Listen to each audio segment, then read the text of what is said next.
இந்த அற்புதமான ஓய்வு நாளின் ஆரம்ப ஆராதனையிலே பங்கெடுக்கும்படியாய் வந்திருக்கிற தேவ பிள்ளைகளாகிய உங்கள் யாவரையும் மீண்டும் ஒரு விசை கிறிஸ்து இயேசுவின் திருநாமத்தினாலேயும் திருச்சபையின் சார்பாகவும் மனதார வாழ்த்தி வரவேற்றுக் கொள்கிறேன். இந்த அற்புதமான ஆராதனையிலே ஆண்டவர் நம்மோடு இருக்கும்படியாய், தேவ ஆவியானவர் நம்மை வழிநடத்தும்படியாய், ஜெபசந்தையோடு இந்த ஆராதனையிலே நீங்கள் பங்கெடுக்கும்படியாய் உங்கள் யாவரையும் நான் மனதார கேட்டுக்கொள்கிறேன். விசேஷ விதமாக நம் மத்தியிலே அநேக நம்முடைய குடும்பத்தின் பிள்ளைகள் இருக்கிறத காண முடிகிறது. நாம் தொடர்ச்சியாக முத்தூதுவின் சத்தியங்களை நம்ம தொடர்ச்சியாக படித்து கொண்டு வருகிறோம். இந்த நாளிலும் பரலோகத்தின் ஆண்டவர் நம்மோடு பேச வேண்டுமாய் நாம் யாவரும் ஆவியானவருடைய உதவியோடு ஒத்தாசையோடு நாம் சத்தியங்களை தியானிப்போமானால் நிச்சயமாகவே இந்த நாளின் செய்தி நமக்கு ஆசீர்வாதமான செய்தியாக இருக்கும் என்பதில் எந்தவித சந்தேகமும் கிடையாதுங்க. ஸோ இந்த மனமகிழ்ச்சி நாளில் ஆண்டுடைய சமூகத்தில் அமர்ந்திருக்கிற நாம் எல்லோரும் ஒருவேளை மனமகிழ்ச்சியாய் அமர்ந்திருப்போம் அப்படின்னா அருகாமையில் உங்களுக்கு ஒரு கைகளை கொடுத்து ஒரு ஓய்வு நாள் வாழ்த்துக்கள், ஹாப்பி சாபத் சொல்லிக்கலாங்களா?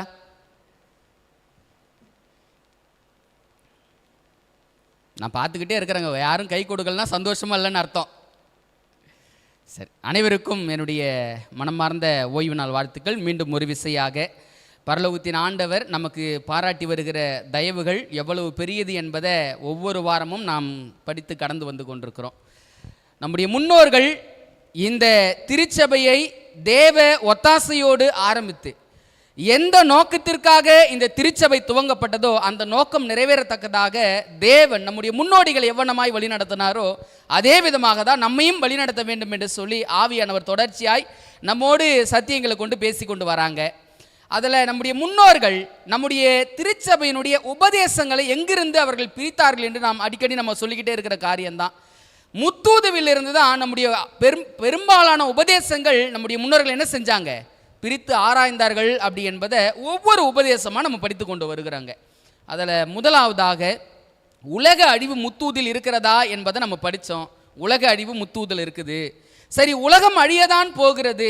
அழிகின்ற உலகத்தில் ஆத்துமாக்களை காப்பாற்றுவதற்கு திட்டம் இருக்கிறதா அப்படி என்று நாம் படிக்கும் பொழுது ஒரே ஒரு திட்டம் தான் இருக்குது. அந்த திட்டம் என்ன அப்படின்னா, ஆண்டவர் சொன்னாங்க, இதோ திறப்பில் நிற்க ஒரு நபரை தேடன ஒரு நபரையும் காண, நான் தேசத்தை அழிக்காதபடிக்கு திறப்பில் நிற்க ஒரு மனுஷனை தேடன ஒரு மனுஷனையும் காணும். ஒருவேளை அந்த ஒரு மனுஷன் ஆண்டவருக்காக இருப்பாங்க அப்படின்னா அந்த ஒரு மனுஷன் ஜெபிக்கிறவனாய் மாத்திரம் அல்லாமல் புறப்பட்டு போய் எதை செய்வான், சுவிசேஷத்தை ஜனங்களுக்கு சொல்லி அழிகின்ற ஆத்துமாக்களை காப்பாற்றுகிற வேலையை செய்வான் அப்படி என்று சொல்லி நம்ம நல்ல பாடத்தை படித்தங்க. அப்போ அழிகின்ற ஆத்துமாக்களை காப்பாற்றுவதற்கு இருக்கிற ஒரே ஒரு திட்டம் சுவிசேஷம். ஸோ சுவிசேஷம் முத்தூதல் இருக்குதா அப்படின்னு நம்ம பார்க்கும் பொழுது முதலாம் தூதலை வாசிக்கிறோம், நித்திய சுவிசேஷத்தை உடையவனாயிருந்து. அப்போ சுவிசேஷம்தான் உலகத்தில் அழிகின்ற ஆத்துமாக்களுக்கு தீர்வு அப்படி என்பதை நம்ம படிச்சிருக்கிறாங்க. அதை தொடர்ந்து சுவிசேஷம்னா என்ன அப்படின்னு படிக்கும் பொழுது சுவிசேஷம் என்பது இயேசு கிறிஸ்துவை பற்றியது. இயேசு கிறிஸ்துவனுடைய பிறப்பு முதல் அவருடைய இரண்டாம் வருகை வரைக்கும் எல்லாமே சுவிசேஷம்தான், நற்செய்தி தான் அப்படி என்பதை ஒவ்வொரு பகுதியாக படிச்சுக்கிட்டு வந்தங்க. அதில் தொடர்ச்சியாக பாருங்களேன், கடந்த வாரத்துக்கு முந்தின வாரமும் நல்ல பாடங்களை படித்தோம். யாரை தொழுது கொள்ள வேண்டும், ஏன்னா முத்தூதில் யாரை தொழுது கொள்ள வேண்டும் அப்படின்ற காரியத்தை உலகிற்கு அறிவிக்க வேண்டிய கடமையும் பொறுப்பும் 3 தூதர்களுக்கு இருக்கிறபடியினால தொழுகைக்கு பாத்திரர் யார் என்பதை கடந்த வாரத்தில் படித்தோம். அதில் முக்கியமான ஒரு விஷயத்தை படித்தோம். யாரை மாத்திரம்தான் தொழுது கொள்ள முடியும் அப்படின்னா, சிருஷ்டிகர் யாரோ அவரை மாத்திரம்தான் தொழுது கொள்ள முடியும். போன வாரத்தில் ஒரு கேள்வி நான் கேட்டு தான் அந்த சத்தியத்தை நான் தொடங்கினேன். அந்த கேள்விகளுக்கான விடை எத்தனை பேர் இந்த ஆலயத்தை விட்டு கடந்து போன பொழுது எடுத்துக்கொண்டு போனீங்கன்னு எனக்கு தெரியலை. அவர் சிருஷ்டிகராக இருக்கிறதுனால எனக்கு என்ன லாபம் அப்படின்னு கேட்கும் பொழுது, அவர் சிருஷ்டிகராக இருக்கிறாரு, அதனால் எனக்குள்ளாக அவர் புது இருதயத்தை சிருஷ்டிக்க முடியும் அப்படின்னு சொல்லி பாடத்தை படித்தோம். ஆரம்ப கேள்வி ஒன்று கேட்டோம். என்ன கேள்வி ஞாபகம் இருக்குதுங்களா? இங்கே யாராவது என்னங்க ரொம்ப கஷ்டமான கேள்வியா? கேட்கக்கூடாத கேள்விதான், ஆனால் கேட்டு தான் ஆகணும், வேறு வழி இல்லை. இந்த ஆலயத்தில் அமர்ந்திருக்கிற நீங்கள் யாராவது நாத்திகர்கள் இருக்கிறீங்களான்னு நான் கேட்டேன். எல்லாரும் சொன்னீங்க இல்லை அப்படின்னு சொன்னீங்க. ஆனால் கடந்து போகும்போது எத்தனை பேர் நாத்திகர்களாக நம்ம அங்கே இருந்தோம் அப்படின்னு ஆண்டவர் பேசினாரா இல்லையா? நிச்சயமாங்க. அதே போல தான் இந்த வார செய்திக்கு ஆண்டவர் சமூகத்தில் உட்காந்து, ஆண்டவரே முத்தூதுவின் சத்தியத்தை தான் படிக்க போகிறோம். ஆனால் இந்த நாளில் எங்களுக்கு நீங்கள் வைத்திருக்கிற செய்தி என்ன ஆண்டவரே, அது எங்களுக்கு சொல்லுங்க ஆண்டவரே அப்படின்னு சொல்லி ஆண்டவர் பாதப்படியில் மீண்டும் ஒரு விசை அமர்ந்து ஒரு கேள்வியோடு கூட இந்த நாள் பாடத்தையும் தொடங்கலாம் அப்படின்னு நான் நினைக்கிறேங்க. கேள்வி என்ன அப்படின்னா, நீங்கள் யோசிச்சு பாருங்களேன், அநேக நம்முடைய திருச்சபைகளில் ஐக்கியம் அப்படின்ற ஒரு காரியம் எப்படி இருக்கிறது அப்படின்னா ரொம்ப குறைவாக தான் இருக்குது. உண்மையா இல்லையாங்க? உண்மைங்க. நம்முடைய திருச்சபைகளில் பெரும்பாலுமே ஐக்கியம் என்பது, இந்த திருச்சபை மட்டும் சொல்லலை நான், உலகளாவிய நம்முடைய திருச்சபைகளில் ஐக்கியம் எப்படி இருக்கிறது அப்படின்னா கொஞ்சம் குறைவாக தான் காணப்படுகிறது. அதற்கான காரணங்கள் எல்லாமே நம்ம அறிந்து தான் வைத்திருக்கிறோம். எனக்கு ஒரு கேள்வி தோன்றியது. அந்த கேள்வி என்ன அப்படின்னா, ஆண்டவரே எங்கள் திருச்சபை ஐக்கியத்தில் வளரணும் ஆசையாக இருக்குது, ஆனால் ஏன் ஆண்டவரே ஐக்கியம் இல்லை? திருச்சபைனா இந்த திருச்சபையை மட்டும் சொல்லுங்க. இன்னைக்கு சிந்திச்சு பாருங்க, கிறிஸ்தவர்கள் என்று பெயரை வச்சு கொள்ளலாம், ஏகப்பட்ட பிரிவினைங்க, ஏகப்பட்ட திருச்சபைகள்ங்க. யாரும் ஒரு திருச்சபையோடு கையிணைந்து செய்யக்கூடிய சாத்தியமே இல்லை. எல்லாருமே தனித்தனியாய் பிரிந்து கிடக்கிற சூழல் தான் உலகத்தில் காணப்படுகிறது. அங்கே தான் ஆண்டவர் சமூகத்தில் ஒரு கேள்வி வச்சு ஜெபிக்க ஆரம்பித்தேன். ஆண்டவரே ஏன் ஆண்டவரே இந்த பிரிவினை? திருச்சபைக்கு உள்ளேயும் பிரிவினை இருக்குது, திருச்சபைக்கு வெளியிலும் பிரிவினை இருக்குதே ஆண்டவரே, ஏன் ஆண்டவரே இந்த பிரிவினை அப்படின்னு சொல்லி ஆண்டவர் சமூகத்தில் ஜெபித்த போது ஒரு ட்ரூத்தை இன்னும் ஜனங்கள் புரிஞ்சுக்கலைங்களாம். ஒரு சத்தியம் இருக்கிறது, அந்த சத்தியத்தை இன்னும் ஜனங்கள் அடிப்படையாக புரிந்து கொள்ளாமல் இருக்கிறதுனால அங்கே எது இல்லை அப்படின்னா ஐக்கியம் இல்லை. அதை புரிந்து கொண்டதுனால தான் அவர்கள் இறைவனாக இருக்கிறாங்க. இறைவன் ஒன்றுபட்டு இருக்கிறத வேதாகமத்தில் நம்மளால் பார்க்க முடியுதுங்க. ஸோ இன்றைக்கி நம்ம என்ன சத்தியத்தை படிக்க போகிறோம் அப்படின்னா, முத்தூதுவில் தொடர்ச்சியாய் தெய்வத்தை குறித்து படிச்சுக்கிட்டு வரோம் பார்த்தீங்களா. கடந்த வாரமே யார் சிருஷ்டிகர் அப்படின்னு சொல்லும் பொழுது 3 நபர்களும் சிருஷ்டிகர் தான் அப்படின்னு சொல்லி கடந்த வார பாடத்தை படித்தோம். யாருங்க 3 நபர்? பிதாவாகிய தேவன், குமாரனாகிய தேவன், பரிசுத்த ஆவியாகிய தேவன். இந்த 3 பேருமே சிருஷ்டிகர் தான். 3 தெய்வங்கள் நமக்கு உண்டு அப்படின்னு சொல்லி என்ன பண்ணோம்? நல்ல பாடத்தை படித்தோம். ஸோ நம்ம யூடியூப்பில் நிறைய கமெண்ட் இருந்துச்சு. ஒரு நபர் வந்து நிறைய கமெண்ட் போட்டுக்கிட்டே இருந்தாங்க. உங்களுக்கு தெரியாதா, ஏன் இப்படி வேதத்தை புரட்டுறீங்க, ஒருவர் தான் கர்த்தர் உங்களுக்கு தெரியுமா தெரியாதா அப்படின்னு சொல்லி ஒரு கேள்வி வச்சுருந்தாங்க. உண்மைதான், அவருக்கு மாத்திரம் அந்த கேள்வி கிடையாதுங்க, நமக்குள்ளாகவும் அந்த கேள்வி இருக்க தான் செய்கிறது. அதுக்காக தான் ஆரம்பத்தில் ஒரு கேள்வி வச்சேன், ஏன் நமக்குள்ளாக ஐக்கிய ஒன்றுபட்டு வருகிற காரியம் குறைவாக இருக்கிறது அப்படின்னா, மற்றவர்கள் எப்படி ஒரு உபதேசத்தை புரிந்து கொள்ளலையோ அதே போல் நீங்களும் நானும் ஒரு உபதேசத்தை புரிந்து கொள்ளாமல் இருக்கிறோம். ஒருவேளை அது உபதேசமாக வரும்பொழுது வசனங்களா வாக்கியங்களா தெரியலாங்க, ஆனால் ஆண்டவர் மனசு அங்கே தெரிகிறதா அப்படி என்பதை அநேக நேரங்களில் நம்ம சிந்திக்கிறது கிடையாது. ஒரு ஜெபத்தோடு கூட சத்தியத்தை படிக்கலாங்களா? அன்பு தெய்வமே, அப்பா, வேதத்தின் மகத்துவங்களை நாங்கள் படிக்கும்படியாய் உங்கள் சமூகத்துக்கு வந்திருக்கிறோம். என் அன்பு ஆண்டவரே, நீர் எங்களோடு பேசும்பா. இந்த காலத்தில் இந்த முத்தூதுவின் சத்தியம் இந்த உலகமெங்கும் பிரசங்கிக்கப்படுவதற்கு தேவன் சித்தமுள்ளவராய் பாரமுள்ளவராய் இருக்கிறபடியினால எங்கள் திருச்சபையை சத்தியத்தினால் நீ ஆயத்தப்படுத்தி கொண்டிருக்கிறீர் என்பதை நாங்கள் புரிந்து கொள்கிறோம் சுவாமி. ஆண்டவரே, எங்கள் திருச்சபையை மாத்திரமல்ல, யூடியூப் மூலமாக, இணையதத்தின் மூலமாக, இந்த ஒலிபெருக்கின் மூலமாக எங்கெல்லாம் இந்த சத்திய வார்த்தைகள் கொடுக்கப்படுகிறதோ அந்த பிள்ளைகளும் ஆண்டவருக்காக பெரிய ஊழியத்தை செய்யும்படியாய் ஆண்டவர் தகுதிப்படுத்தி கொண்டிருக்கிறீர் என்பதை நாங்கள் புரிந்து கொள்கிறோம் சுவாமி. தகப்பனே, இந்த நாளிலும் நாங்கள் படிக்கிற சத்தியத்தை எங்களுக்கு நீங்கள் கற்றுக் கொடுங்கப்பா. கற்றுக்கொள்கிற பிள்ளைகளாய் உம்முடைய பாதபடியில் அமர்கிறோம். ஒருவேளை நாங்கள் ஆரம்பங்களில் இதை படிக்கும் பொழுது ஏற்கனவே தெரிஞ்ச சத்தியம் தானே, பலமுறை கேட்ட செய்தி தானே என்று ஒருவேளை நாங்கள் சிந்திக்கலாம். ஆனாலும் ஆண்டவர் என்ன புதுவிதமான சத்தியத்தை, புதுவிதமான பாரத்தை எங்கள் மத்தியில் நீர் இறக்கி வைக்க சித்தமாக இருக்கிறீரோ நீர் பேசும் நாங்கள் கேட்கிறோம் தகப்பனே. இந்த நாள் செய்தி எங்களுக்கு ஆசீர்வாதமாய் அமலும்படியாய் கர்த்தராகிய தேவன் நீர் எங்களோடு இடைப்படும்படியாய் மீட்பெரும் இரட்சகரமாக இருக்கிற இயேசு கிறிஸ்துவின் வழியாய் ஜெபிக்கிறோம். எங்கள் ஜெபம் கேளும் நல்ல பிதாவே, ஆமேன். கடந்த வாரத்தில் சிருஷ்டிகர்த்தர் யார் என்பதையும் 3 நபர்களும் சிருஷ்டிகர்த்தர் தான் என்பதையும் நம்ம படித்தங்க. அதை தொடர்ந்து இன்னும் வேதாகமத்தில் ஒரு சில வசனங்கள் உண்டு. அந்த வசனங்களை நாம் சில நபர்கள் தவறாக புரிந்து கொண்டிருப்பதனால சில வாக்குவாதங்கள் இருக்கிறத பார்க்க முடியுது. அதே போல ஏன் ஐக்கியம் வரல அப்படின்னா, அந்த சத்தியத்தை ஒரு ஆத்மா புரிந்து கொள்ளாத போது ஐக்கியமானது வராமல் இருக்கிறது என்பதையும் என்னால் ஆவியானவர் உதவியோடு பார்க்க முடிந்ததுங்க. ஸோ அப்போ என்ன சத்தியத்தை இன்னும் நம்ம புரிஞ்சுக்கல, எதை புரிந்து கொண்டா ஐக்கியம் வளரும் அப்படின்ற காரியத்தை இன்றைய நாளில் ஆவியானவர் நம்மோடு பேசணுங்க. எப்பொழுதுமேங்க வேதத்தை வாசிக்கிற பொழுதெல்லாம் ஆண்டவர் ஒரு காரியத்தை எனக்கு சொல்லிக் கொடுப்பது உண்டு. பைபிள் எப்படி படிக்கணும், எப்படி புரிஞ்சுக்கணும் அப்படின்னு சொல்லி ஆவியானவர் எப்பொழுதுமே என்னை வழிநடத்துறது உண்டு. வேதாகமத்தில் ஒரு சம்பவத்தை வாசிக்க போகிறோம். இப்போ நம்ம படிக்கிற சத்தியத்தையும் அதன் அடிப்படையில் தான் என்ன செய்ய போகிறோம்னா பகிர்ந்து படிக்க போகிறோம். மத்தேயு 13வது அதிகாரம், மத்தேயு 13வது அதிகாரம் 52வது வாக்கியத்தை நான் வாசிக்க போகிறேன். கொஞ்சம் கவனமாக கவனிங்க. வசனம் என்ன சொல்லுதுன்னு பாருங்களேன். மத்தேயு 13:52.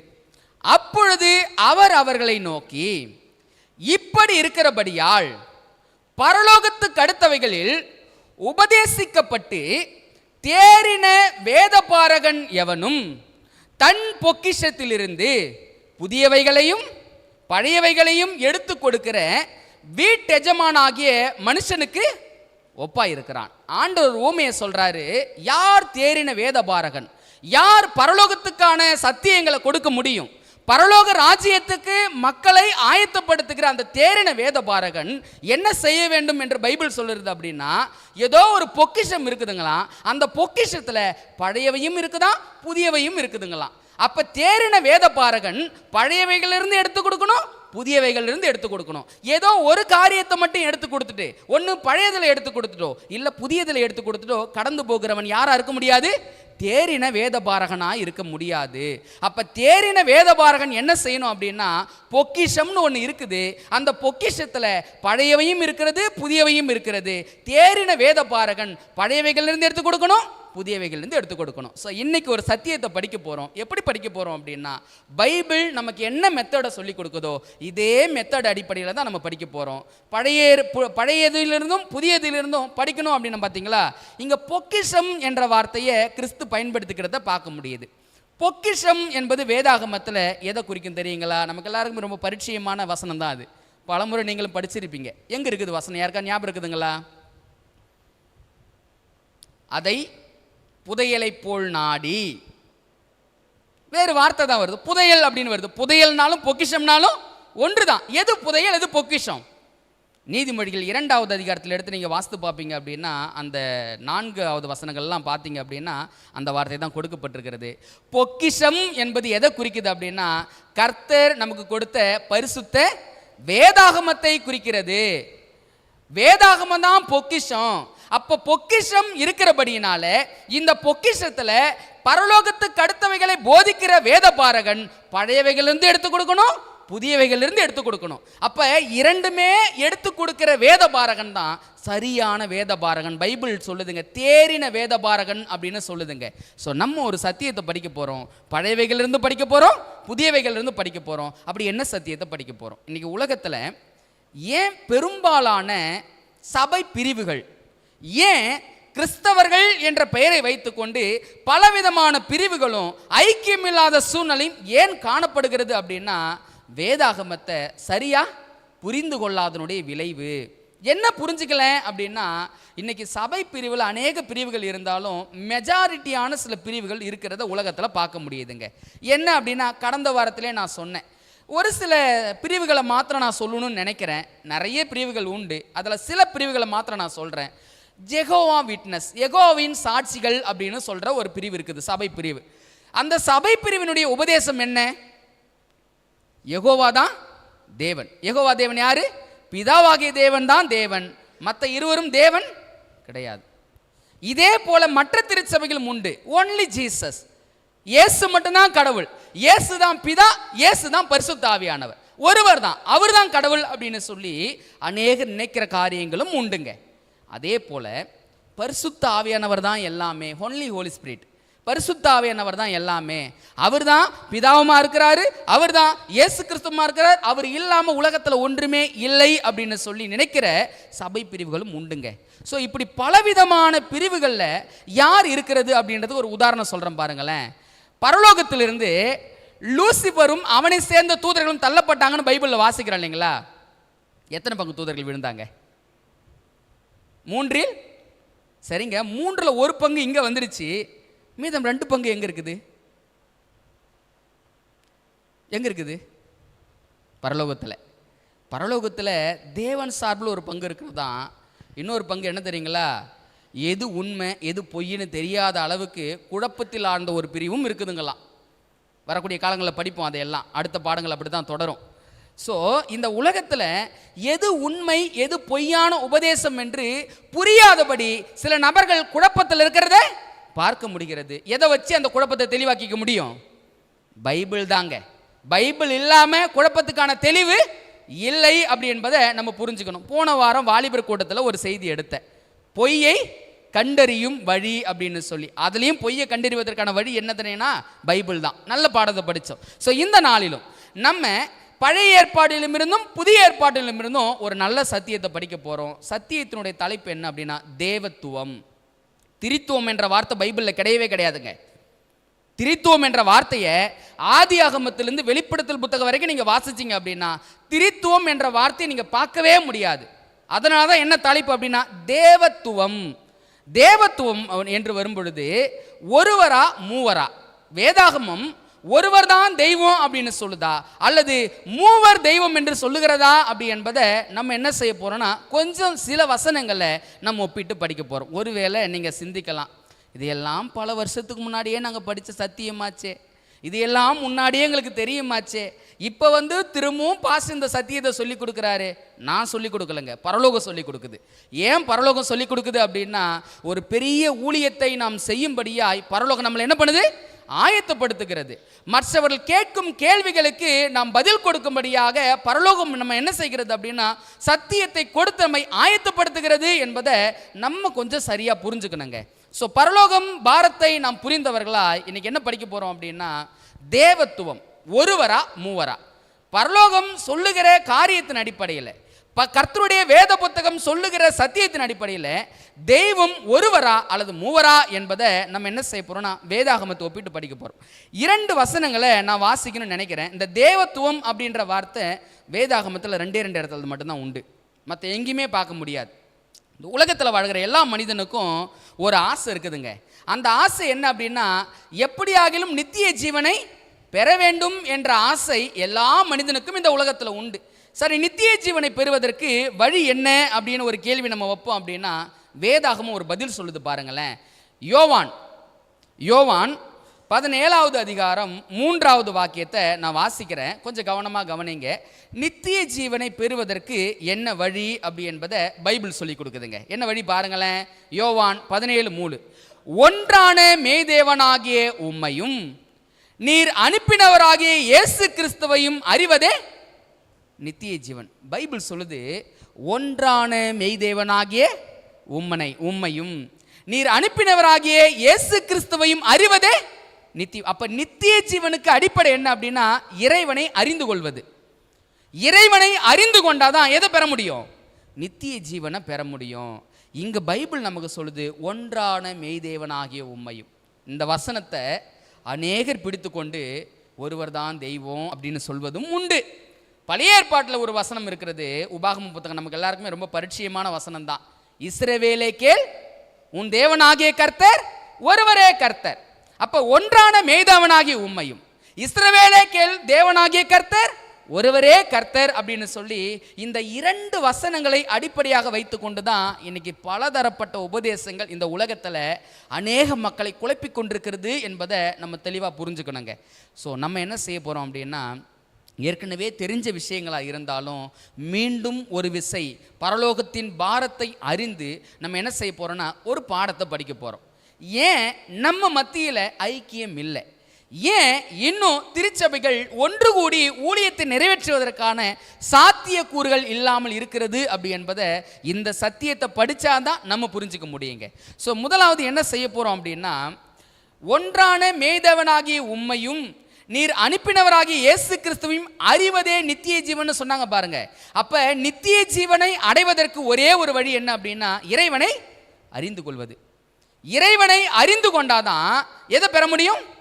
நித்திய ஜீவனை பெற முடியும். ஸோ ஒரு வசனத்தை மீண்டும் நான் வாசிக்கிறேன் நினைக்கிறேன். உபாகமம் புத்தகத்தில் 6வது அதிகாரத்தில் அந்த வசனத்தை நான் மீண்டும் வாசிக்கிறேன். 5வது வசனத்தை பாருங்களேன்.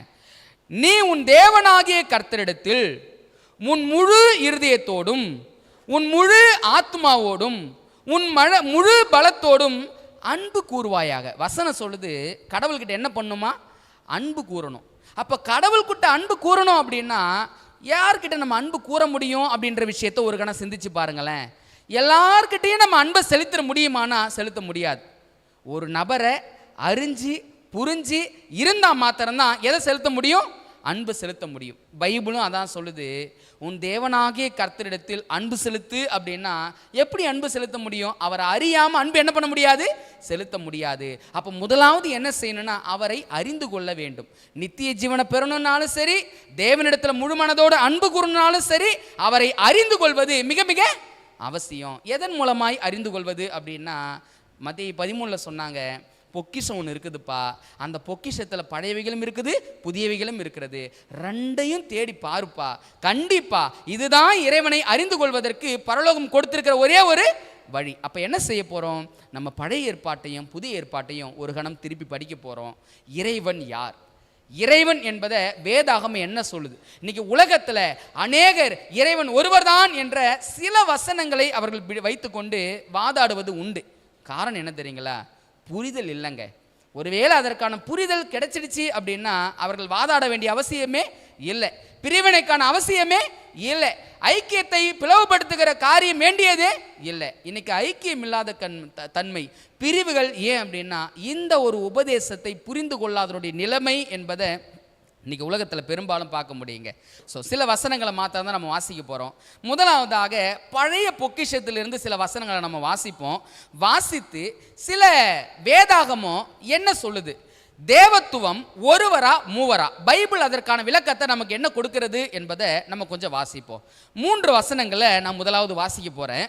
3 வசனங்கள் வருகிற வார்த்தைகளை கவனிக்கணுங்க, சரிங்களா? ஆதியாகமம் 1வது அதிகாரம் 26வது வாக்கியத்தை நான் வாசிக்கிற வார்த்தையை கவனிங்க. வார்த்தை தான் ரொம்ப ரொம்ப மிக முக்கியமான வார்த்தைங்க. ஆதியாகமம் 1:26 வாசிக்கிறேன் பாருங்களேன். பின்பு தேவன் நமது சாயலாகவும் நமது ரூபத்தின்படியையும் மனுஷனை உண்டாக்குவோமாக. வார்த்தை வருது நமது சாயல் நமது ரூபம் அப்படின்னு வருது. நமது என்பது ஒருமையா பன்மையா? பன்மை. ஒரு நபர் அங்கே இருந்தாங்க அப்படின்னா வார்த்தை என்னவா வரணும்? எண் அப்படின்னு வரணும். ஒருவேளை ஒன்றுக்கு மேற்பட்ட நபர்கள் அங்கே இருக்கிறபடினால தான் பைபிள் என்ன சொல்லுது? நமது சாயல். எப்பொழுதுமே ஆண்டவர் சொன்ன நியதி தாங்க. ஒரு விஷயத்தை நம்ம நிரூபிக்கணும் அப்படின்னா எத்தனை சாட்சி தேவை? 1 அல்லது 2 சாட்சிகளோடு என்ன பண்ணும்? ஒரு காரியத்தை நிரூபிக்கணும். முதல் வசனத்தை வாசித்தோம், பைபிள் சொல்லிச்சு நமது சாயலாகும் நமது ரூபத்தின்படி. அப்போ நமது என்று வரும்பொழுது அங்கே ஒன்றுக்கு மேற்பட்ட நபர்கள் இருக்கிறத பார்க்க முடிகிறது. ஒரு உதாரணம் பாருங்களேன். என் கையில் 2 ஆப்பிள் பழம் வச்சுருக்கிறேன். இப்போ நான் ஆப்பிள் பழம் வேணுமா அப்படின்னு கேட்குறேன். நீங்களும் ஆமாம் வேணும் அப்படின்னு சொல்கிறீங்க. அடுத்த கேள்வி நான் என்ன கேட்பேன்? எந்த ஆப்பிள் பழம் வேணும்? ஒருவேளை என் கையில் ஒரு ஆப்பிள் பழமாக இருந்தால் இந்தாம்மா நான் கொடுத்துருவேன். ஆனால் நான் எந்த ஆப்பிள் பழம் வேணும்னு நான் கேட்குறேன்னா என்ன அர்த்தம்? என் கையில் ஒன்றுக்கும் மேற்பட்ட ஆப்பிள்கள் இருக்கிறது அப்படி என்பது என்ன பண்ணும்? புரிஞ்சுக்கணும். அதே தான் பைபிள் சொல்லுது. நமது சாயலாக நமது ரூபத்தின்படியே அப்படின்னு வரும்பொழுது நமது அப்படின்றாலே அங்கே ஒன்றுக்கு மேற்பட்ட நபர்கள் இருக்கிறத பைபிள் என்ன பண்ணுது? உறுதிப்படுத்து. 2 சாட்சிகள் சொன்ன பார்த்தீங்களா? அடுத்த வசனத்தை வாசிப்போம். ஆதியாகமம் 3வது அதிகாரம் 22வது வாக்கியத்தை பாருங்களேன். பின்பு தேவனாகிய கர்த்தர் இதோ மனுஷன் நன்மை தீமை அறியத்தக்கவனாய் நம்மில் ஒருவனை போலானான். அங்க நமது சாயல், இங்க என்ன வார்த்தை வருது? நம்மில் ஒருவனை போலானான். அப்ப நம்மில் என்பது ஒருமையா பன்மையா? பன்மை. இன்னொரு வசனத்தையும் வாசிப்போம் பாருங்க. ஏசாயா 6வது அதிகாரம் 8வது வாக்கியம். 6வது அதிகாரம் 8வது வாக்கியம். இந்த வார்த்தைகள் எல்லாமே நீங்க பார்த்தீங்க அப்படின்னா தேவன் சொல்லக்கூடிய வார்த்தைகள் தாங்க. வாசிக்கிறேன் பாருங்களேன். பின்பு யாரை நான் அனுப்புவேன், யார் நமது காரியமாய் போவான். இங்க வார்த்தை என்னவா வந்திருக்கணும்? யார் எனது காரியமாய் போவான் தான் வந்திருக்கணும். ஆனா பைபிள் என்ன சொல்லுது? யார் நமது காரியமாய் போவான். அன்பானவர்களே, 3 வசனங்களை வாசிச்சிருக்கிறோம். 3 வசனங்களிலும் நமது நம்மில் அப்படின்ற வார்த்தைகள் தான் வருகிறத பார்க்க முடியுது. அப்ப நமது, நம்மில் அப்படின்னு வரும்பொழுது தேவர்கள் பன்மையில் இருக்கிறார்கள் என்பதை எளிமையாய் நம்மால் புரிந்து கொள்ள முடியும். சரி, பன்மை அப்படின்னு வரும்பொழுது ஒன்றுக்கு மேற்பட்ட நபர்கள். பைபிள் இன்னும் சில வசனங்களை வாசிக்க போகிறோம். ஒன்றுக்கு மேற்பட்ட நபர்கள்னா எத்தனை பேரை பைபிள் தெய்வம்னு சொல்லுது? வாசிக்கலாங்களா? சில வசனங்கள் மாத்திரம் பாருங்களேன். நீதிமொழிகள் 30வது அதிகாரம் 4வது வாக்கியத்தை பாருங்க. எத்தனை நபர்கள் வராங்க என்பதை பைபிள் நமக்கு சொல்லிக் கொடுக்குதுங்க. பன்மை அப்படின்ற வரும்போது எத்தனை நபர்கள் வராங்க? நீதிமொழிகள் 30:4. வானத்துக்கு ஏறி இறங்கினவர் யார்? காற்றை தமது கைப்பிடிகளில் அடக்கினவர் யார்? தண்ணீர்களை வஸ்திரத்திலே கட்டினவர் யார்? பூமியின் எல்லையெல்லாம் ஸ்தாபித்தவர் யார்? அவருடைய நாமம் என்ன? அவர் குமாருடைய நாமம் என்ன? அதை அறிவாயோ? இந்த வசனம் சொல்லுது, அவருடைய நாமம் என்ன, அவருடைய குமாரனின் நாமம் என்ன. அப்ப எத்தனை நபர்கள் சொல்றாங்க? 2 நபர்கள் சொல்றாங்க. சரி, பன்மை என்பது 2 நபர்கள் தானா? இன்னும் சில வசனங்களை வாசிப்போம் வாங்க. பன்மை என்பது 2 நபரோடு வேதாகம் நிறுத்துதா, இல்லை அதற்கும் மேலாக கொடுக்கிறதா என்பதை கொஞ்சம் இன்னொரு வசனத்தை வாசித்து நம்ம புரிஞ்சுக்கலாங்க. அதே நீதிமொழிகள் 8வது அதிகாரம் 27வது வாக்கியத்தையும் 30வது வாக்கியத்தையும் வாசிக்க போகிறோம். நீதிமொழிகள் 8:27 பாருங்க. இன்னும் கூடுதலான ஒரு விஷயம் நமக்கு கிடைக்குது. அவர் வானங்களை படைக்கையில் நான் அங்கே இருந்தேன், அவர் சமுத்திர விலாசத்தை வட்டனிடுகையிலும். 30வது வசனம் பாருங்களேன். நான் அவர் அருகே செல்லை பிள்ளையாய் இருந்தேன், நித்தம் அவருடைய மனமகிழ்ச்சியாய் இருந்தது, எப்பொழுதும் அவர் சமூகத்தில் களி கூர்ந்தேன். இங்கேயும் வசனத்தை வாசிக்கிறோம். 2 நபர்கள். அவர் வானங்களை படைக்கையில் நான் அவரோடு இருந்தேன். அப்ப 2 நபர்கள் வேதாகமத்தில் பன்மையில் இருக்கிறவர்களாய் நமக்கு கொடுக்கிறது. 2 நபர்கள் தான் பைபிள் சொல்லுதா அப்படின்னா இல்லைங்க. வேதாகமம் கூடுதலாக இன்னொரு காரியத்தையும் சொல்லுது. அந்த வசனத்தையும் சேர்த்து வாசிப்போம். எங்க வாசிக்க போறோம் அப்படின்னா ஆதியாகமம் 1வது அதிகாரம் 1-2. எல்லாருக்குமே ரொம்ப பரிச்சயமான வசனம். தேவன் ஆதியிலே தேவன் வானத்தையும் பூமியும் சிருஷ்டித்தார். அடுத்த வார்த்தை என்ன வரும்? பூமி ஒழுங்கின்மையும் வெறுமையுமா இருந்தது, ஆழத்தின் மேல் ஜலம் இருந்தது, தேவ ஆவியானவர். அப்ப தேவன் படைக்கிறாரு, அடுத்த வார்த்தை தேவ ஆவியானவர் பக்கத்தில். அப்போ 2 நபர்களை பாருங்களேன். வேதாகமம் தொடர்ந்து சொல்லிக்கிட்டே வருது. பன்மை அப்படின்னா 2 நபர்கள் இருப்பதா சொல்லுது. இன்னும் ஒரு வசனத்தை வாசிக்க போகிறோம். 2 நபர்கள் தானா அல்லது அதற்கு மேலாக விஷயத்தை வேதாகமம் கொடுக்கிறதா? ஒரு வசனத்தை வாசிப்போம் வாங்க. ஏசாயா 61வது அதிகாரம் 1வது வாக்கியம். பழைய ஏற்பாட்டில் சில ஆதாரங்கள் நம்ம பார்த்துக்கிட்டு இருக்கிறோம். ஏசாயா 61வது அதிகாரம் 1வது வாக்கியம். வசனத்தை வாசிக்கிற கொஞ்சம் கவனமாக கவனிங்க. கர்த்தராகிய தேவனுடைய ஆவியானவர் என்மேல் இருக்கிறார், சிறுமைப்பட்டவர்களுக்கு சுவிசேஷத்தை அறிவிக்க கர்த்தர் என்னை அபிஷேகம் பண்ணினார், இருதயம் நொறுங்குண்டவர்களுக்கு காயம் கட்டுதலையும், சிறைப்பட்டவர்களுக்கு விடுதலையும், கட்டுண்டவர்களுக்கு கட்டவிழ்த்துதலையும் கூறவும். இந்த 1வது வசனத்தில் 3 நபர்கள் வருகிறத பார்க்க முடியுது பாருங்களேன். பைபிளில் 2 நபர்கள் இருக்கிறத 3 வசனங்கள் வாசித்தோம். இந்த வசனத்தில் எத்தனை நபர் வராங்க? நான் பிரித்து கொஞ்சம் சொல்கிறேன் பாருங்களேன். கர்த்தராகிய தேவனுடைய ஆவியானவர்.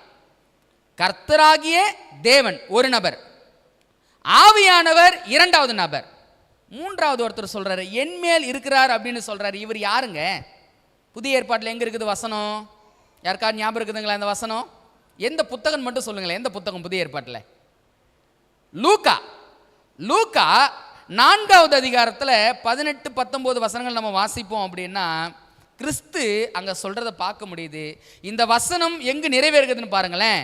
கர்த்தருடைய ஆவியானவர் என்மேல் இருக்கிறார், தரித்திரருக்கு சுவிசேஷத்தை பிரசங்கிக்கும்படி என்னை அபிஷேகம் பண்ணினார். அன்பானவர்களே, பழைய ஏற்பாடு சொல்லுது பன்மை நமது நம்மில் அப்படின்னு சொன்னாங்களே. அப்ப நமது நம்மில் அப்படின்னா ஒரு நபர் அல்ல, 2 நபர் அல்ல. வேதாகமம் சொல்கிறது எத்தனை நபர்? 3 நபர். கடந்த வாரத்தில் அதை தான் படித்தோம். 3 நபர் தெய்வங்களா இருக்கிறாங்க அப்படின்னு சொல்லி நான் சொல்லலைங்க, பைபிள் சொல்லுது. பைபிள் ஆதாரத்தை தான் பார்த்து கொண்டு இருக்கிறோம். மத்தேயுல வாசிச்சோம், தேறின வேதபாரகன் எவனும், பரலோகத்துக்கு அடுத்தவைகளை போதிக்கிற எந்த தேறின வேதபாரகனும் பொக்கிஷத்தில் இருந்து பழையவைகளிலும் இருந்தும் புதியவைகளிலிருந்தும் எடுத்து கொடுக்க வேண்டும்னு பைபிளில் வாசித்தோம் பாருங்க.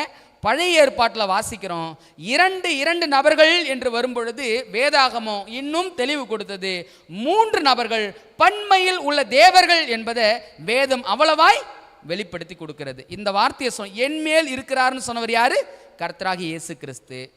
ஆவியானவர் இரண்டாவது நபரு, கர்த்தராகிய தேவன் மூன்றாவது நபரு. அப்ப மூன்று நபர்கள் தனித்தனியாய் இருப்பதாக வேதாகமம் நமக்கு பதிவு செய்துங்க. பழைய ஏற்பாட்டிலேருந்து சில உதாரணங்களை படிச்ச இல்லைங்களா, புதிய ஏற்பாட்டிலேருந்து சில உதாரணங்களை படிக்க போகிறோம். படித்து நம்ம சொன்ன கருத்தில் என்ன ஆண்டவர் சத்தியத்தை கொடுக்க போகிறார் கொஞ்சம் தியானிப்புங்க. புதிய ஏற்பாட்டுக்கு வாங்கலேன், சில வசனங்களை மட்டும் நம்ம வாசிப்போம். ஏற்கனவே போன வாரம் ஒரு வசனத்தை வாசித்தோம். வெளிப்படுத்தின விசேஷம் 4வது அதிகாரம் 5வது அதிகாரத்தையும் வாசித்தோம். அதில் சிங்காசனத்தின் மேல் ஒருத்தர் உட்கார்ந்திருப்பதையும் வசனம் வெளிப்படுத்தல் 5:7 பாருங்களேன். வசனம் வெளிப்படுத்தல் 5:7, 5வது அதிகாரம் 7வது வசனம். அந்த ஆட்டுக்குட்டியானவர் வந்து சிங்காசனத்தின் மேல் உட்கார்ந்தவருடைய வலது கரத்திலிருந்து புத்தகத்தை வாங்கினார். நமக்கு எல்லாருக்குமே தெரியும் ஆட்டுக்குட்டியானவர் யாரை குறிக்கும்? கர்த்தராகிய இயேசு கிறிஸ்து. 1 பேதுரு 1வது அதிகாரம் 19-20 யார் அந்த ஆட்டுக்குட்டி என்பதை பைபிள் நமக்கு தெளிவாக சொல்லுது. இங்க சிங்காசனத்து மேல் உட்கார்ந்திருந்தவர் யார் அப்படின்னா பிதாவாகிய தேவன். அதை தான் கடந்த வாரத்தில் படித்தோம். அப்போ பைபிள் சொல்லுது புதிய ஏற்பாட்டிலையும் 2 நபர்களை முதலாவது அறிமுகப்படுத்துதுங்க. இப்போ 2 நபர் தானா அப்படின்னா மூன்றாவது நபரும் இருக்கிறத இன்னும் சில வசனங்கள் நமக்கு சொல்லிக் கொடுக்குது. அந்த வசனங்கள் எங்கே வாசிக்க முடியும் அப்படின்னா மத்தேயு 3வது அதிகாரம். அனுபவம் என்ன என்பதை நான் சொல்கிறேன் பாருங்களேன். மத்தேயு 3வது அதிகாரம் 14 17 வரைக்கும் வாசிப்போம். அப்படின்னா இயேசு கிறிஸ்து ஞானஸ்நானம் பெறுகிற அனுபவத்தை பார்க்க முடியுது. அதில் கடைசி வசனத்தை பாருங்களேன், 17வது வசனத்தை பாருங்களேன். அன்றியும் வானத்திலிருந்து ஒரு சத்தம் உண்டாகி இவர்னா யாரு? இயேசு கிறிஸ்து. இவர் என்னுடைய நேசகுமாரன், இவரில் பிரியமாய் இருக்கிறார் என்று உரைத்தது. அப்ப 2 நபர்களை பாருங்க. இவர் என்று சொல்லக்கூடியவர் இயேசு கிறிஸ்து. பரலோகத்திலிருந்து ஒரு சத்தம் வருகிறது. அவர் யாரு? பிதாவாகிய தேவன். அதுக்கு முன்னாடி வசனம் சொல்லுது கிறிஸ்து ஞானஸ்நானம் பெற்று கரையேறின உடனே யார் வந்து அவர் மேல அமர்ந்ததா? பரிசுத்த ஆவியானவர் புறாவை போல யார் மேல வந்து இறங்கினாருங்களா? இயேசு கிறிஸ்து மேல வந்து இறங்கினார். பாருங்க, வேதாகமம் பழைய ஏற்பாட்டிலையும் 3 நபர்கள் அப்படின்னு பார்க்குறோம், புதிய ஏற்பாட்டிலையும் 3 நபர்கள் இருக்கிறத முதல் காரியத்தை நம்ம வாசித்திருக்கிறோம். இன்னும் சில வசனங்கள் பாருங்களேன். மத்திய 28வது அதிகாரத்தில் கிறிஸ்து கொடுத்த த கிரேட் கமாண்ட்மெண்ட், ஆண்டவர் இந்த பூமியில வாழ்ந்த அவருடைய சீஷர்களுக்கு கொடுத்த மாபெரும் கட்டளை என்ன தெரியுங்களா? மத்திய 28வது அதிகாரம் 19-20 நம்ம வாசிப்போம். அப்படின்னா நீங்கள் புறப்பட்டு போய் சகல ஜாதிகளையும் சீஷராக்கி, யாருடைய நாமத்தினால் ஞானஸ்நானம் கொடுக்கணுங்களா? பிதா, குமாரன், பரிசுத்தாவி நாமத்தினாலே அவர்களுக்கு ஞானஸ்நானம் கொடுங்கள். அப்ப பிதா, குமாரன், பரிசுத்தாவி அப்படின்னு சொல்லி 3 தனித்தனி நபர்கள் என்பதை வேதாகமம் தெளிவா சொல்லுதுங்க.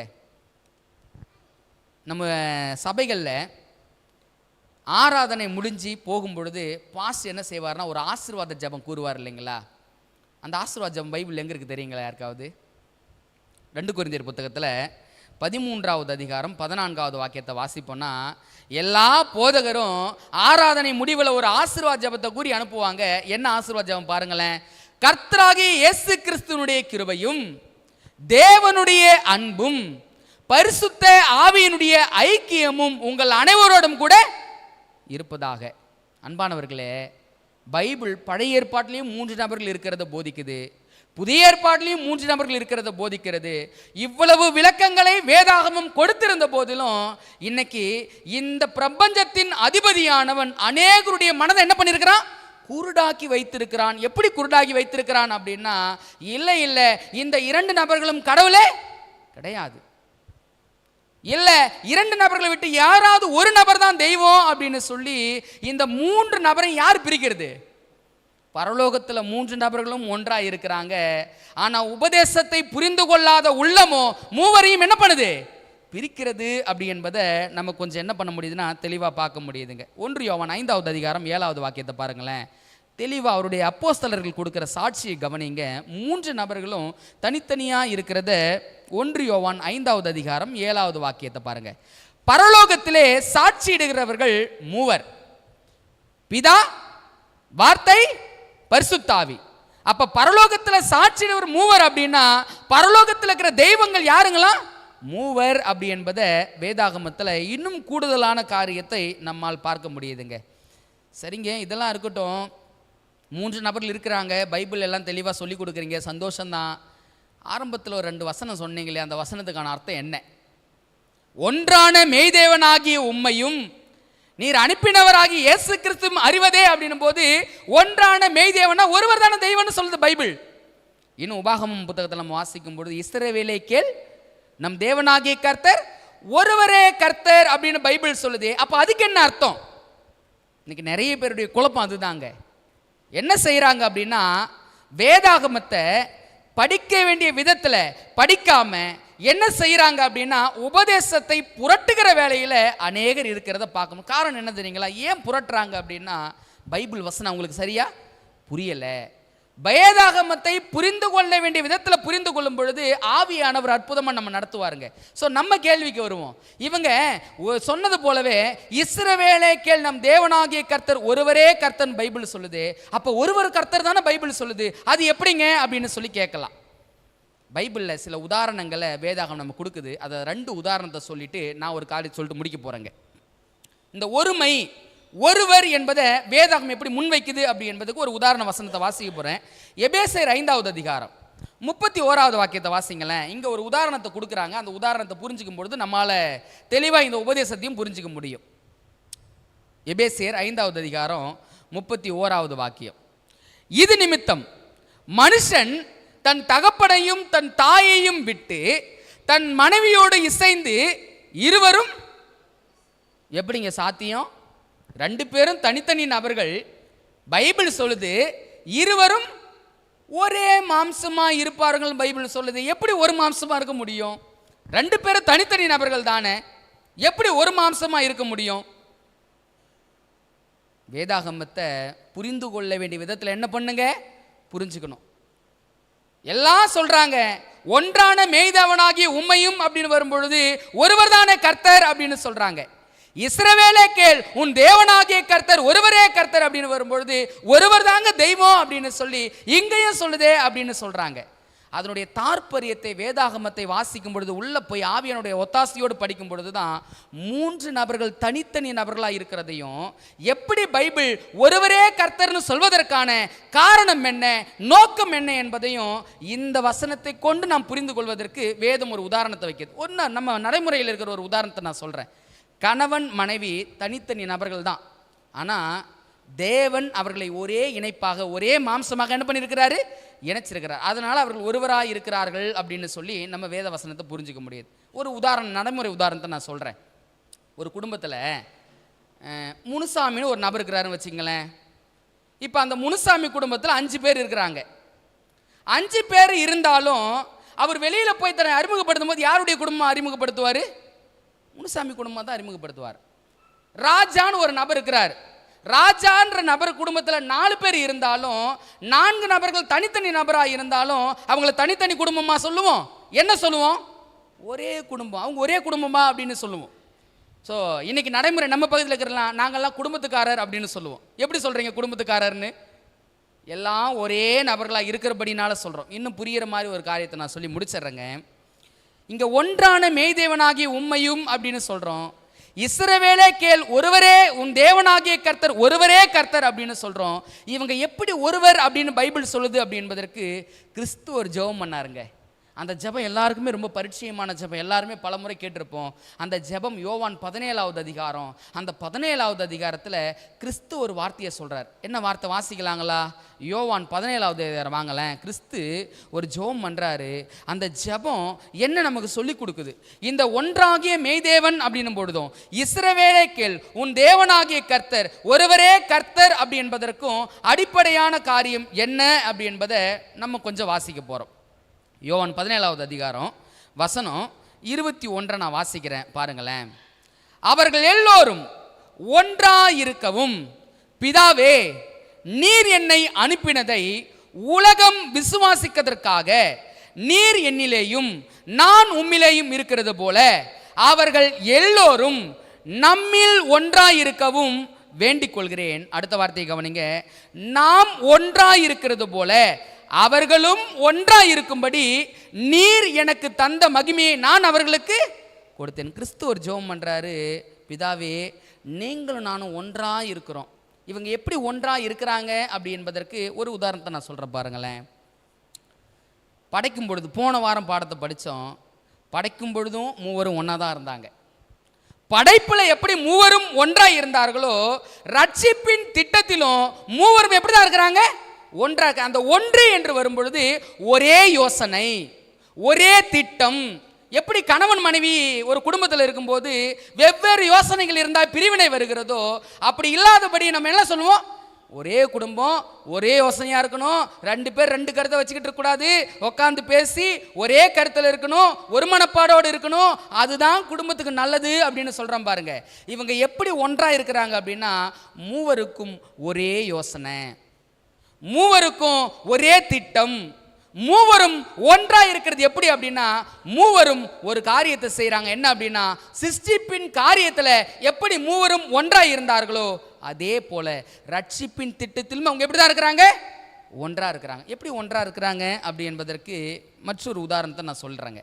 பாருங்களேன், மூவரும் ரட்சிப்பின் திட்டத்தில் எப்படி ஒன்றா இருக்கிறாங்க. ஒரே யோசனை எப்படி இருக்குது அப்படின்னா, ஒரு பாவி பாவம் செஞ்சுட்டான். இப்ப பாவம் செய்த பாவியை நித்திய ஜீவனுக்குள்ளாக கொண்டு வரணும். மூவரும் இந்த மனுஷனை படைக்கும் பொழுது அவன் பாவியா இல்லை. படைக்கும் பொழுது எப்படி மூவரும் ஒன்று சேர்ந்து படைத்தார்களோ அதே போல மீட்கும் பொழுதும் மூவரும் ஒன்று சேர்ந்து தான் மீட்கிறாங்க. எப்படி மீட்கிறாங்க நமக்கு எல்லாருக்கும் நல்லாவே தெரியும். யோவான் 3:16 போன வாரமும் நான் சொன்னேன். யோவான் 3:16 எல்லாருக்கும் பரிச்சயமான வசனம் தானங்க. என்ன வசனம் அது? தேவன் தம்முடைய ஒரே பேரான குமாரனை விசுவாசிக்கிறவன் எவனோ அவன் கெட்டு போகாமல் நித்திய ஜீவனை அடையும்படி அவரை தந்தருளி.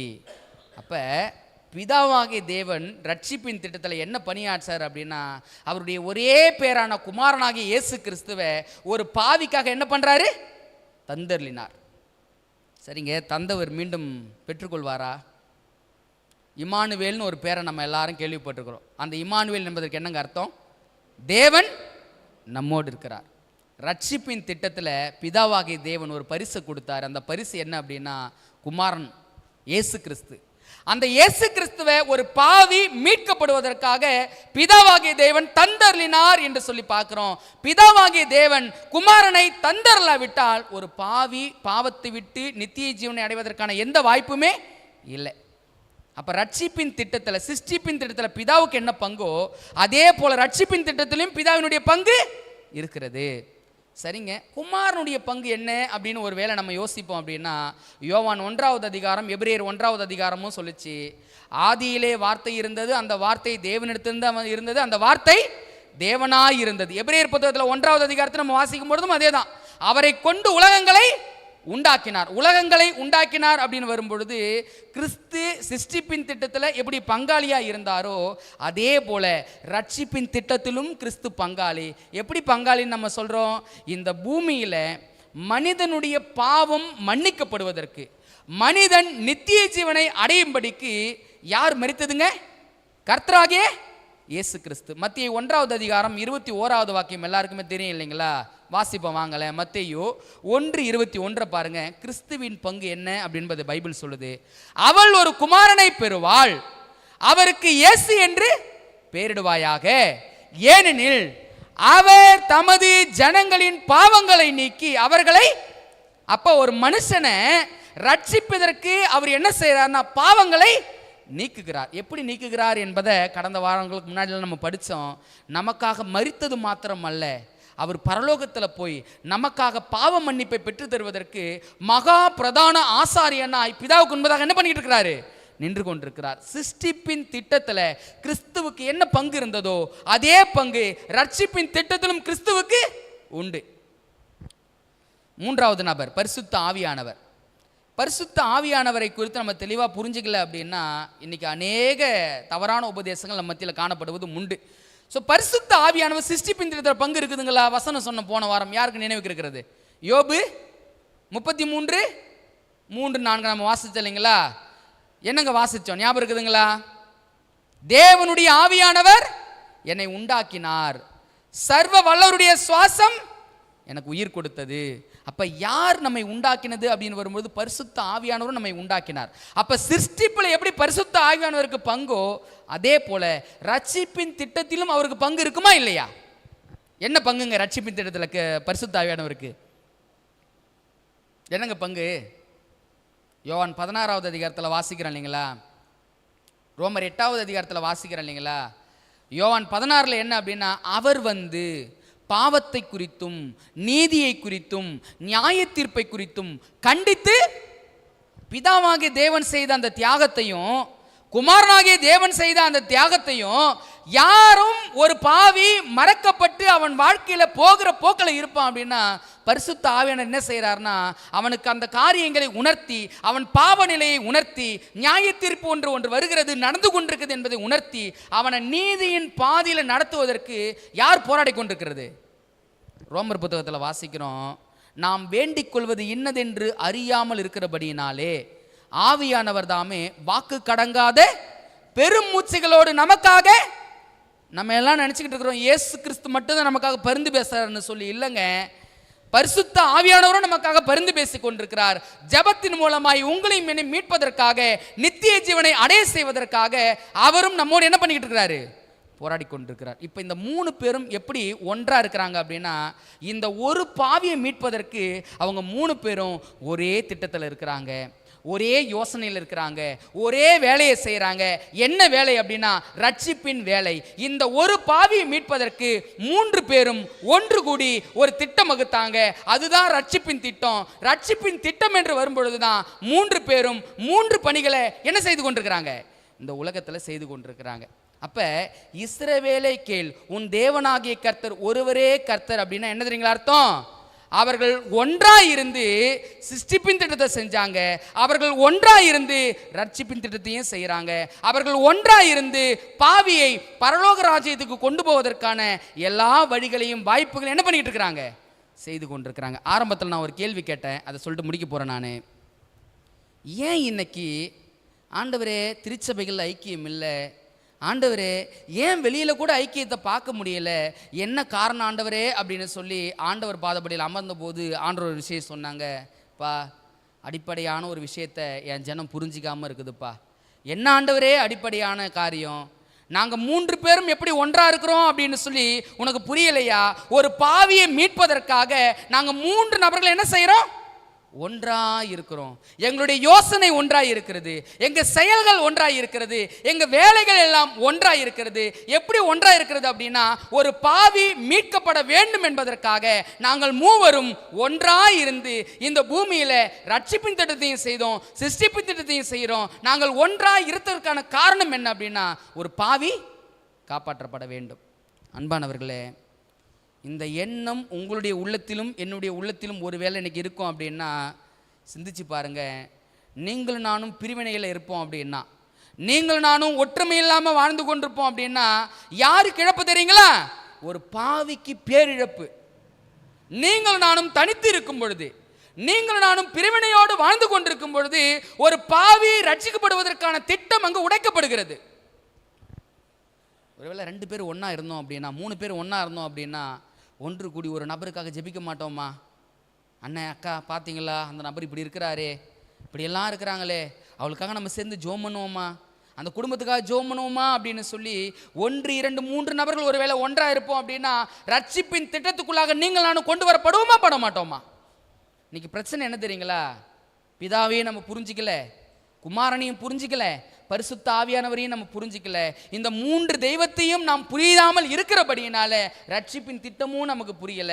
ரட்சிப்பின் திட்டம் புரியாமல் இருக்கிறபடியினால இன்னைக்கு இந்த உலகத்திலும் சரி, திருச்சபைகளும் சரி, பிரிவினைகள், வாதங்கள் தலைவிரித்து ஆடிக்கொண்டிருக்கிறது. ஆண்டவருடைய பாரம் இந்த காலங்களில் ஏன் முத்தூதுவின் செய்தியில் இந்த சத்தியத்தை வச்சிருக்கிறாங்க அப்படின்னா, பிரிவினை இருக்கக்கூடாதுப்பா, என் திருச்சபைகளை பிரிவினை இருக்கக்கூடாதுப்பா, 2 பேர் பிரிஞ்சிட்டாங்க அப்படின்னா ஊழியத்தை செய்ய முடியாதுப்பா, அழுகின்ற ஆத்துமாவை காப்பாற்ற முடியாதுப்பா. ஸோ என்ன காரியம் அப்படின்னா, 3 பேரும் 2 பேரும் ஒன்று கூடி, எப்படி தேவர்கள் 3 நபர்களும் தனித்தனி நபர்களாக இருந்தாலும் ஒன்று கூடி ரட்சிப்பின் வேலையை அவங்க செய்து கொண்டிருக்கிறார்களோ, இந்த பூமியில் அவரை விசுவாசிக்கிறேன் என்று சொல்லக்கூடிய ஒரு விசுவாசியாக இருந்தாலும் சரி, அவரை தேடுகிறேன் என்று சொல்லக்கூடிய ஒரு ஊழியக்காரனாக இருந்தாலும் சரி, எந்த நபராக இருந்தாலும் சரி, அவர்கள் ஒன்று கூடி நின்று ஒரு அழிகின்ற ஆத்துமாக்களுக்காக அவர்கள் காப்பாற்றப்பட வேண்டிய ஜெபத்தை அவர்கள் செய்ய வேண்டும் என்றால் அவர்கள் அடிப்படையான தேவனை அறிந்திருக்க வேண்டும். 3 தெய்வங்களும் ஒன்றிணைந்து என்ன காரியத்திற்காக உழைத்துக் கொண்டிருக்கிறார் என்பதை ஒரு ஆத்துமா புரிந்து கொண்டது அப்படின்னா நிச்சயமாக பிரிவினை என்ற காரியத்துக்கு அளவே வராது, பிரிவினை என்ற விஷயத்துக்கு காரியமே வராது. ஏன் அப்படின்னா, நம்ம எப்போயெல்லாம் பிரித்து விடப்படுகிறோமோ, நம்ம எப்போயெல்லாம் தனித்து விடப்படுகிறோமோ, அப்போயெல்லாம் அழுகின்ற ஒரு ஆத்துமாவை நாம் இழந்து கொண்டிருக்கிறோம் அப்படின்ற காரியத்தை நம்ம மறந்து விடவே கூடாதுங்க. அதனால தான் பரலோகம் பாரப்பட்டு, இதையெல்லாம் ஏற்கனவே படித்த சத்தியமாக இருந்தாலும் ஏன் இந்த காலங்களில் இந்த சத்தியத்தை பரலோகம் கொடுத்துக்கிட்டு இருக்குது அப்படின்னா, பிரிவினை என்ற ஒரு காரியம் நம்முடைய உள்ளத்துக்குள்ளாகவோ நம்ம இல்லத்துக்குள்ளாகவோ நம்ம சபைக்குள்ளாகவோ இருக்கும் அப்படின்னா, அது ஒருபோதும் ரட்சிப்பின் திட்டத்தை நிறைவேற்றவே முடியாது. ரட்சிப்பின் திட்டத்தை நிறைவேற்றணும் அப்படின்னா, அவர்கள் மூவரும் தனித்தனி நபர்களாக இருந்தாலும் யோசனையிலும் செயலிலும் எப்படி ஒன்றாக இருக்கிறார்களோ அதே போல் நீங்கள் நானும் ஒன்றாக இருப்போம் அப்படின்னா, ரட்சிப்பின் திட்டத்தை உங்களுடைய வாழ்க்கையிலும் என்னுடைய வாழ்க்கையில் நிறைவேற்றுவோம். அழிகின்ற ஒரு ஆத்துமாவை காப்பாற்றுகிற பெரும் பாக்கியத்தையும் பொறுப்பையும் பரலோகத்தின் ஆண்டவர் நமக்கு தந்தருள்வார். தொடர்ந்து முத்துதுவின் சத்தியங்களை படிப்போம். கர்த்தர் தாமே நம் அனைவரையும் ஆசீர்வதிப்பாராக. ஆமே.